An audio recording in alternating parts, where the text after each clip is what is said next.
New Labour did fantastic things for the country. Never let anyone take that away. But what counts is next Labour. Listening, passionate, engaged, committed, thoughtful, radical, decisive Labour. That's what this election campaign is all about.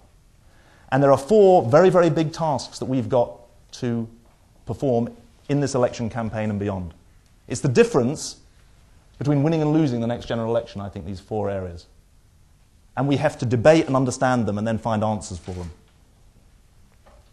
The first issue is so profound. It's about how we link our aims and our policies to our values as a party, so that every voter can see in what we do what we actually believe in. The mum she's working 2 jobs. She's actually pleased to have 2 jobs rather than no jobs. She's pleased to have the tax credit. But she doesn't like it, and she's fearful that when her kids are out playing while she's working, there are needles in the playground.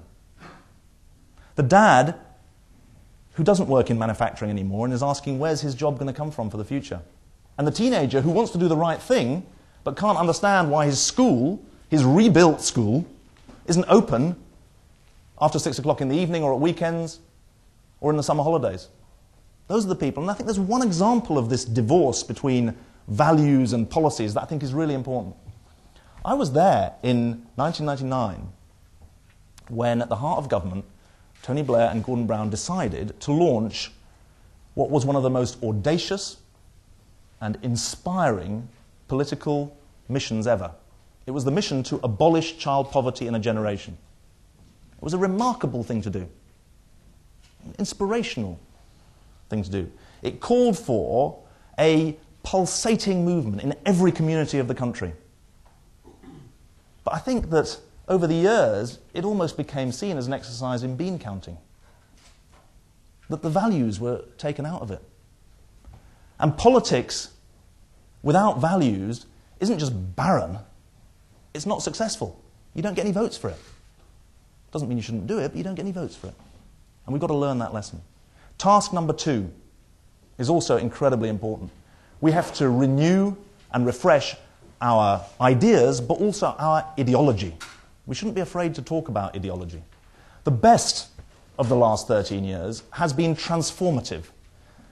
The young parents in this room, they'll assume that a free nursery place for a 3- and 4-year-old is just there.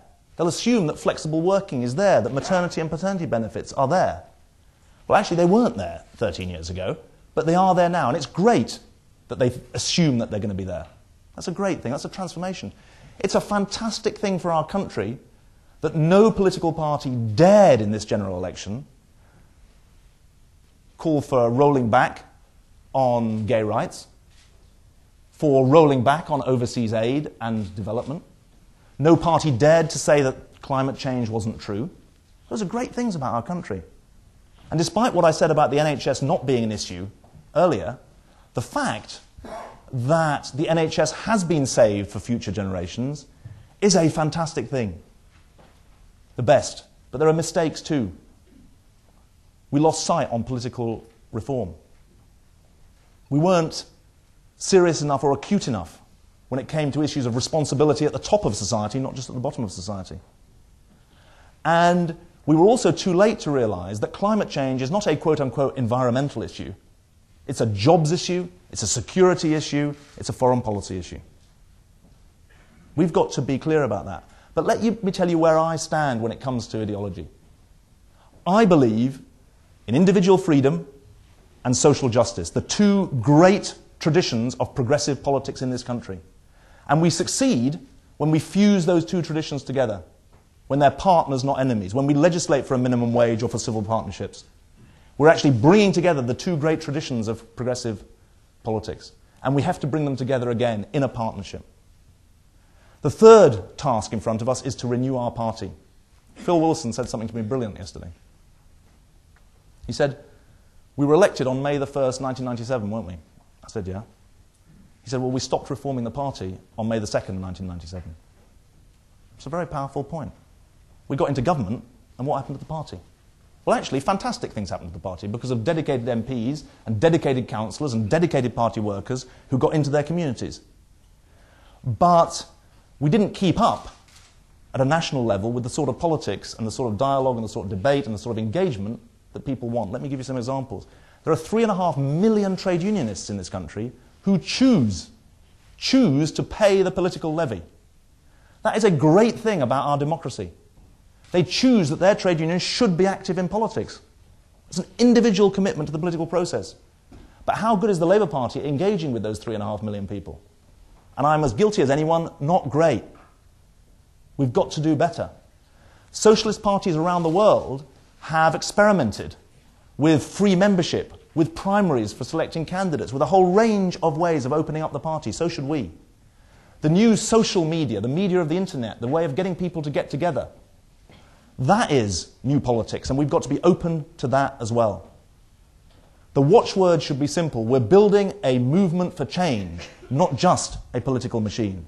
In fact, the era of machine politics is dead. It's movement politics that's going to make a difference in the future. Now, there's a fourth thing that we've got to do as well, though. Because as we are fighting our own campaign, the world carries on. There's the government. Sticks in the craw to call them the government, but they are the government. And we've got to oppose this government. We've got to oppose them in a canny way, though. When they do the right thing, we've got to say they're doing the right thing. And I never forget, there are 9,500 British troops, including loved ones from this community, serving in Afghanistan at the moment. And I'm only interested in doing the right thing when it comes to their lives and their security in Afghanistan. And when the Prime Minister says he wants the opposition to be part of his National Security Council, to be engaged on those issues, to be building national consensus, we do not carp, we do not sit on the sidelines, we throw ourselves into that with patriotism and loyalty and commitment that comes above politics. We do that. But we also remember that this is a Prime Minister and a Conservative Party that spent the whole election campaign telling us that hung parliaments were the end of the world. And now they're in partnership with people who depend on hung parliaments. Meanwhile, the Lib Dems spent the whole election campaign telling us that you should vote Lib Dem to keep the Tories out. And as soon as you can say Jack Robinson, they're putting the Tories in. It's a funny kind of new politics. Sounds like old politics to me. So we should be constructive where appropriate, but we should be raucous, determined, obstinate, passionate where they get it wrong. And we've got to do that as well. And these are big tasks. Go back to what I said at the beginning. This is a big enterprise, not a small enterprise. Those votes won't come back just by accident. They'll come back if we earn them back. And we start earning them in this campaign. It's really important, this. The public are not going to be watching us very, very carefully over the next weeks, months. But they will notice us. They'll notice if, as Harriet Harman said, we're a credit to the Labour Party, and they'll notice if we're not a credit to the Labour Party. So I'm going to fight this campaign to be a credit to the Labour Party. What do I mean by that? No negative briefing. It's never been my way, and I'm not starting now. Unattributable briefing. Let's take the mystery out of politics. I'm going to have a press spokeswoman, a press officer, Lisa Tremble. If she says something on the record, she should say it. Let's take the mystery out.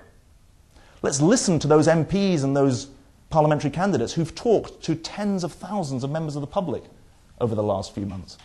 Let's really understand what the public was saying. And let's talk to the public as well. They're on the ball when it comes to understanding what our task is. And when I met some people in the Medway towns on Saturday, where we lost it on a 10% swing, they said why they'd gone. The people had said that they'd turned against us on tax and spending issues. I said, can you come back? He said, if you earn it back. That's the right thing in a democracy. There's one other thing. We suffered a chronic financial disadvantage at this election, 2 or 3 to 1. But that was made of error, not of nature. We've got to put it right, and we've got to start in this campaign. So I'm saying that at least 1/3 of the money that I raise for my campaign goes into a Labour Party fighting fund to fight the next general election. That's what I mean by being a credit to the Labour Party in everything that we do. That's the thing that we've got to do to make sure we play out, we show we're real about being a different kind of politics.